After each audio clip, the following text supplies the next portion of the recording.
कुछ आम तरीन खबरें हैं आपके सामने रखेंगे। इंडियन पार्लियामान के अंदर ऑपरेशन सिंदूर के हवाले से जो कालक इंडिया के मुंह के ऊपर मली हुई है, उन्हें अपना काला चेहरा नजर आ रहा है और वो चीख रहे हैं, चिल्ला रहे हैं, चिंगाड़ रहे हैं, वो आपके सामने रखेंगे। लेकिन उससे पहले नाज़रीन, पाकिस्तान के अंदर जो हालात हैं, पता नहीं कौन सोच रहा है, क्या कर रहा है, और सिर्फ सोच एक ही है कि जो भी नजर आता है उसे कुचल दो। अब ये कायद-ए-आज़म यूनिवर्सिटी है, ये मोस्ट रेप्यूटेड इस्लामाबाद का दिल है। इस्लामाबाद के सेंटर के अंदर ये यूनिवर्सिटी है। वहां पर स्टूडेंट्स के साथ जो सलूक किया गया है, ये दुश्मन भी नहीं करता। ये रात की तारीकी में जनाब पुलिस ने ऑपरेशन किया है और अभी तक की इतलात के मुताबिक 70 से ज्यादा स्टूडेंट्स को उठा लिया गया है। हॉस्टल्स मार मार कर खाली करवाए जा रहे हैं। मैं ज़ाहिर यूट्यूब की गाइडलाइन कुछ इस तरह की है, आपको वीडियोस नहीं दिखा सकता, नहीं तो किसी की कोनी टूटी हुई है, किसी का यहां से खून आ रहा है। ये तालिब इल्म है, ये स्टूडेंट्स हैं, ये हाईली क्वालिफाइड पाकिस्तान के लोग हैं। ये वो पाकिस्तान की यूथ है जिस पर हम अपना मुंह सीधा करके कहते हैं हमारे पास यूथ का बल्क है, हमारी यूथ इस मुल्क की तकदीर बदलेगी। ये यूथ है पढ़ी लिखी यूथ जो कि मुल्क को आगे लेकर जाएगी। इनके साथ हुआ क्या है, ये रात की तारीखी की 27 सेकंड की वीडियो है कायद-ए-आज़म यूनिवर्सिटी की। बराए मेहरबानी ये दिखाएं और महसूस, ये यूनिवर्सिटी है, ये जामिया है, ये तालीमी दरसगाह है। यहां पर पुलिस या लॉ इन्फोर्समेंट के किसी भी इदारे के शख्स को जाना नहीं चाहिए। ये पढ़े लिखे लोग हैं, इनका एक एहतराम होना चाहिए, एक इज्जत होनी चाहिए। ये देख लें हम।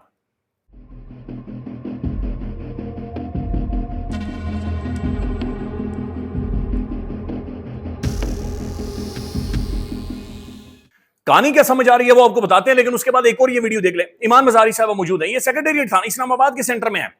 ये बाएं से होकर बाकायदे से आवाजें लगाई जा रही है, दरवाजा खोलो, दरवाजा खोलो। थानों को ताले लगा दिए गए हैं। नाज़रीन, पुलिस स्टेशन को भी ताले लगे, पुलिस स्टेशन को। ये देख लें आप। दरवाजा खोलो।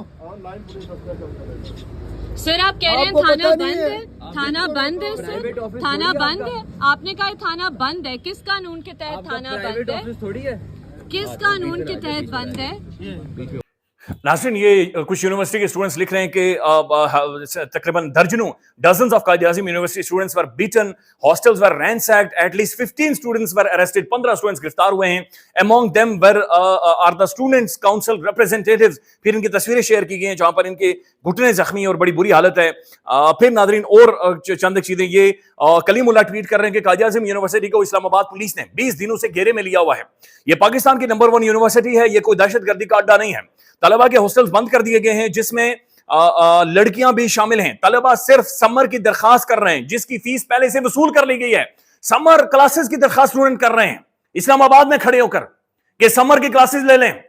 और डिटाई की इंतहा देखें कि यूनिवर्सिटी के अंदर ऑपरेशन किया गया है और वहां के जो रजिस्ट्रार साहब मोहतरम, सोफिस्टिकेटेड शख्सियत, ये सोफिस्टिकेटेड मोहतरम साहब ये फरमा रहे मैनू पता ही कोई नहीं है, हमें समझ नहीं है। अभी 3 से 4 कॉल्स हमारे पास रिकॉर्ड मौजूद है। यूनिवर्सिटी के मोहतरम प्रिंसिपल जो एडमिनिस्ट्रेटर्स हैं, उनके जो फिर लेक्चरर्स हैं, उन्हें कॉलिंग की है कि सर हुआ क्या है, बच्चों के साथ क्या हो रहा है। कोई सब कह रहे हैं हमें पता ही नहीं है, हमें समझ नहीं आ रही। जैसे पता नहीं ये रोटी नहीं खाते, दिमाग इनके नहीं काम करते, किसी ने सिंगाड़े इन्हें सुगाए हुए हैं, बोलने को कोई तैयार नहीं है। ये आप सिर्फ जिस्ट्रार साहब की वीडियो देख लें, ये ऐसे रिएक्ट कर रहे हैं जैसे कुछ हुआ ही नहीं है।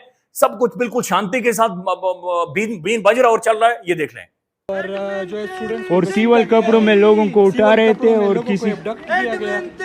तो आप रजिस्ट्रार है चूंकि इस जामिया के, आप चूंकि वेदर है और चमक करते हैं इस यूनिवर्सिटी के बहुत अहम पोस्ट पर है, तो आपकी क्या है क्या कहना चाहिए? मैं नहीं अभी आप बताएंगे, मालूमात लेता हूँ। नहीं अभी मालूमात है, अगर आपको मालूमात नहीं है फिर किसको होंगे? नाज़रीन, एडवोकेट ईमान मजारी साहब लिखती हैं कि I am at the secretariat police station where the students have been forced to sit in the courtyard of the police station. Police is refusing to share copy of the FIR.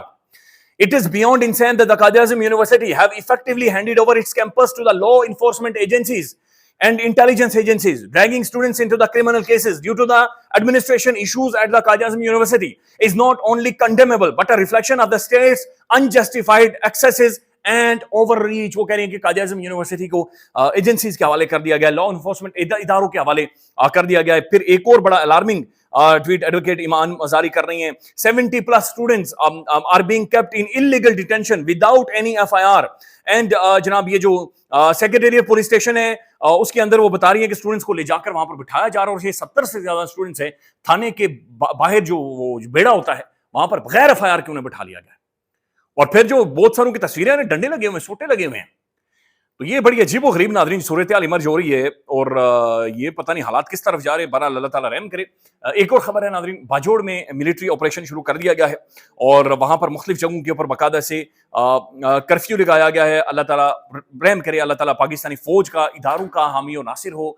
दहशत गर्दों का कला कामा किया जाए। दहशत गर्दी ये मुल्क afford नहीं कर सकते और खासतौर पर ये जो रीजन है इस पर हमारी बहुत बड़ी बट है कि हमारे $8 ट्रिलियन के जो रिजर्वायर्स हैं या जो हमारे खासतौर पर जखीरे हैं, सोना चांदी मिनरल्स, पता नहीं क्रिटिकल मिनरल्स, पता नहीं क्या क्या जेवरात, हीरे जवाहरात जमीनों के नीचे दफन है।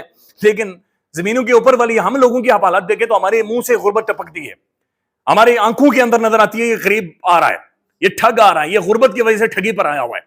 ये हमारे चेहरों से नजर आता है जिनकी जमीनों के नीचे $8 अरब के, $8 ट्रिलियन के जनाब जखायर हैं जो कि वहां पर मौजूद हैं। तो बाजोड़ में ये बाकायदा से ऑपरेशन का आगाज कर दिया गया है। ये 3 दिनों तक जारी रहेगा और 3 दिन वहां पर कर्फ्यू नाफिज रहेगा। इससे पहले ज़ारा गणपुर साहब तो कह रहे थे कि ऑपरेशन कोई भी नहीं होगा, प्रेस कॉन्फ्रेंस भी उन्होंने की थी, लेकिन अब ऑपरेशन शुरू कर दिया गया है। मुकम्मल कर्फ्यू है, तमाम तर दुकानें बंद हैं, कोई बंदा बाहर नहीं निकल सकता। ये सुबह 5 बजे से लेकर शाम 5 बजे तक कर्फ्यू नाफिज रहेगा और अगले 3 दिन ये ऑपरेशन जारी रहेगा। वहां पर जिन लोगों से बातचीत हुई है, तड़ तड़ की आवाजें आ रही हैं और वहां पर कर्फ्यू नाफिज है। नाज़रीन एक और स्टेटमेंट है और ये इमरान खान साहब की बहन नूरीन नियाजी साहिबा की स्टेटमेंट है और वो फील्ड मार्शल आसिम मुनीर साहब से ये दरखास्त कर रही हैं, सुन लें। आसिम मुनीर साहब, अगर अल्लाह ने ओहदे पे बैठा दिया, ये मतलब नहीं है कि आप अपने लोगों पे जुल्म करें। करना है जाके तो जो दुश्मन है उनके मुकाबला करें, जाके अपने ही लोगों पे सारा मुकाबला हो रहा है, हमारे लोगों के साथ ही करें। और इमरान खान अकेली पाकिस्तान की पहचान है, इन सबको ले जाएं जितने आपके कहते हैं लीडर है, कोई भी लीडर नहीं है दुनिया में, इमरान खान की पहचान है। एक और नजरीन अलीमा खान साहबा की स्टेटमेंट है, वो कह रहे हैं कि इमरान खान साहब के बच्चे पाकिस्तान आएंगे, लेकिन कब पाकिस्तान आएंगे? जब अदालतें उन्हें इमरान खान से मिलने की इजाजत देंगी। ये भी सुन लें। अभी हम उसका प्रोसेस तो कर लेना, अभी तो हमें भी नहीं अंदर जाने दे रहे। बच्चे आएंगे अपने वालिद को मिलने, तो हम अभी कोर्ट ऑर्डर लेंगे उनका, ताकि ये मुलाकात तो करने देना। बच्चे तो बाप को पहले मिलना चाहेंगे। हम सारों के कोर्ट ऑर्डर्स हैं। अब नाज़रीन सोहेल बड़ाई साहब ने एक कॉलम लिखा है, उसकी तरफ आपको लेकर जाते हैं, लेकिन पहले आपको लेकर जाते हैं अपने पड़ोसी मुल्क में भारत में। देखें, इंडिया अपना कंपैरिजन चिंडिया के साथ कर रहा था, यानी अपने आप को चिंडिया कहते थे, चीन के साथ कंपैरिजन कर रहे थे। फिर इनके जहन में एक कीड़े ने काटा और इन्होंने कहा कि पाकिस्तान के ऊपर एक जाली हमला कर दें। पहलगाम अंडरस्टूड है, ऑब्वियस है, अभी तक पहलगाम के जो परपेट्रेटर्स हैं वो अभी तक पकड़े नहीं गए और वो इंडियन इंटेलिजेंस का ही वो ऑपरेशन था और वो उनके गले पड़ गया है और इंडिया कोलैप्स का एज अ कंट्री कोलैप्स कर रहा है। इनकी मॉरल अथॉरिटी, इनकी मॉरल स्टैंडिंग, इनकी जो हेजमनी बन रही थी, इनकी पॉपुलेशन की जो हेजमनी थी, आबादी की, फिर जो आईटी हब बन रहा था, फिर ये इनके जो पीएचडीज थे, इनके जो स्कॉलर्स थे, जो इंडिया का एक रोल था ग्लोबल लीडर, ये एशिया का लीडर बन रहा था, एशियन सदी से कहा जा रहा था इंडिया को देखकर। लेकिन अब वही इंडिया एक ठट्ठा बना, एक ढोल बना हुआ, एक टीन टपला बना हुआ है जिसे लोग बाकायदा से बजाए जा रहे हैं। अब मैं सिर्फ पार्लियामान के अंदर की चंद गुफ्तगू आपके सामने रखते हैं। ये सिर्फ देख लें कि जहां पर पूछा जा रहा है कि जनाब ये जो राफेल के पायलट थे किधर हैं और राफेल किधर हैं, पहले ये आप वीडियो देख लें कि Indian opposition questions why Rafale pilot Shivangi Singh has been missing since May. वो किधर है? शिवांगी किधर है? ये सुन लें। एक देश का नाम बताओ जिसने आतंकी हमले की निंदा भी करी और यह भी कहा कि पाकिस्तान इसके पीछे है और हम पाकिस्तान की भी निंदा करते हैं। एक देश ने पाकिस्तान की निंदा नहीं करी। और दूसरी तरफ पाकिस्तान के साथ देने वालों की देशों में चीन, टर्की, अजरबैजान, मलेशिया जैसे देशों की, और आपके साथ एक ने भी बयान नहीं दिया और यह बात आपको भी पता है।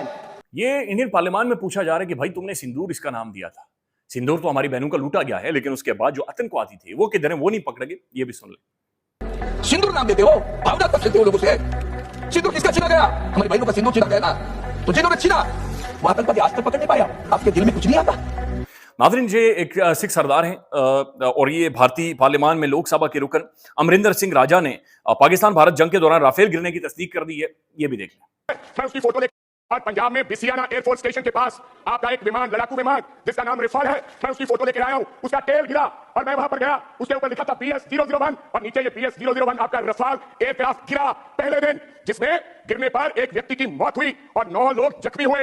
ये मीडिया में आया, एसएमओ ने बताया और आपके आदरणीय भारती जी, एयर मार्शल भारती, उन्होंने भी ये माना, लेकिन उन्होंने कहा ये अनआइडेंटिफाइड एयरक्राफ्ट है। एक एयरक्राफ्ट कितना है लेकिन आपने उसको अनआइडेंटिफाइड एयरक्राफ्ट का नाम देके आपने देश की जनता को मूर्ख बनाने का काम। इंडिया में नाजरीन एक बड़ा अजीब व गरीब किस्म का रोला पड़ा हुआ है और वहां पर जो पार्लियामान से सवाल उठ रहे हैं वो एक कलंक बनता जा रहा है इंडिया के लिए और बड़ा मुश्किल हो रहा है इन्हें डिफेंड करना। और दूसरी तरफ डोनाल्ड ट्रंप नाजरीन वो ये एक ऐसा इंडिया का चर्ची दोस्त है जिसने इन्हें छोड़ा ही कहीं का नहीं है, यानी जिधर जाता है वो रोटी बाद में कहा पहले मैंने जंग रुकवाई थी नहीं तो इंडिया मारा जाना था, मैंने जंग रुकवाई थी नहीं तो इंडिया फेंटा जाना था। 27 दफा अमेरिकी प्रेसिडेंट इंडिया का नाम ले चुका है कि इन्हें जनाब सेका लगा, इन्हें फेंटा लगा है, वो उन्हें भूलने ही नहीं दे रहा। आखिर में नाजरीन आपके सामने रखते हैं गणपुर साहब ने डिक्लेयर कर दिया कि हसन अयूब साहब असल में एक टाउट है और ये एस्टेब्लिशमेंट के टाउट हैं, इसके अलावा ये जर्नलिस्ट नहीं है, इसके अलावा इनकी कोई हैसियत नहीं है। ये सुन लें, ख्याल रखिएगा, अल्लाह हाफिज। पहली बात तो किसी साथी किसी बयान में मैं क्या बात करूं, आपके लिए बड़ा क्रेडिबल होगा, मेरे लिए तो वो एक टाउट है। वो किसके कहने पे चलता है, कहां से उसको फीलिंग आती है, और आप कह रहे हैं उसकी बातें बड़ी सही साबित होती है, तो उसकी बातें कभी भी सही साबित नहीं हुई है।